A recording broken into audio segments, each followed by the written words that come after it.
والله يدعو إلى دار السلام ويهدي من يشاء إلى صراط مستقيم. Okay, Sister Maryam from Oman had 3 questions, all linked, all about divorce. The first one is regarding, is there such a thing as an irreversible divorce? The second is, what is an automatic divorce? And the last one, if her husband has been away from her for many, many months, is she allowed to file for divorce from the court? Jamil, in the beginning of this episode, you said we have plenty of questions and would like to wrap them up in this episode. And now this question is a series of episodes by itself. It's a long subject to discuss, but briefly, a reversible divorce in Islam is known as at-talaqul ba'in, where it's not up to the husband to return his wife again without her consent. And sometimes this baynuna or al-ba'in, the irreversible, could be a minor or major.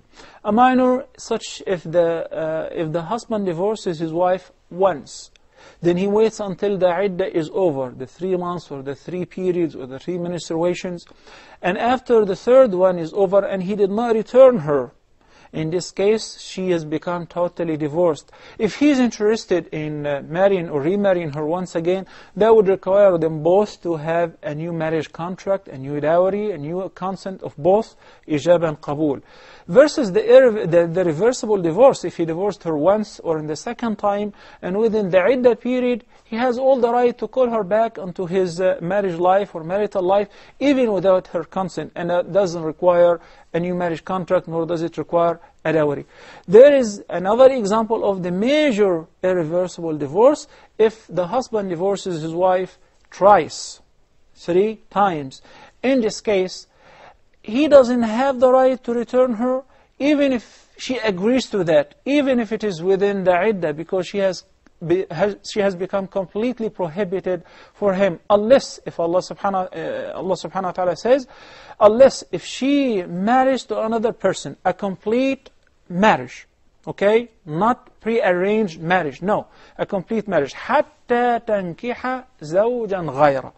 Then, if they decided to divorce or get separated later on, after her iddah is over, now she is lawful for the first husband, if they're interested, with a new marriage contract, with a new dowry, and they start the cycle over.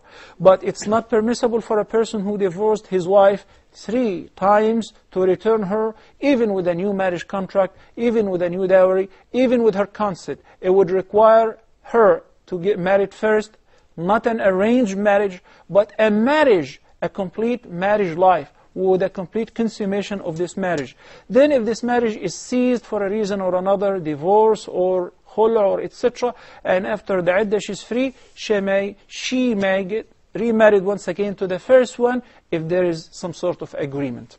Okay, and the last part of this question, if her husband stays away from her for several months, is she allowed to file for divorce? Not several months. The scholar said if the husband is absent for a year and no information about him, the period actually is a point of difference between the scholars. The minimum is a year, and he does not support the family. Nobody knows where is he at. In this case, he would be sentenced as dead, and the judge would separate them. So even if he returns, now she has the right after separation to get married to whomever she wants. So now he doesn't have the right to call her back onto him because he was absent and nobody knew where was he at. Jazakallah khair.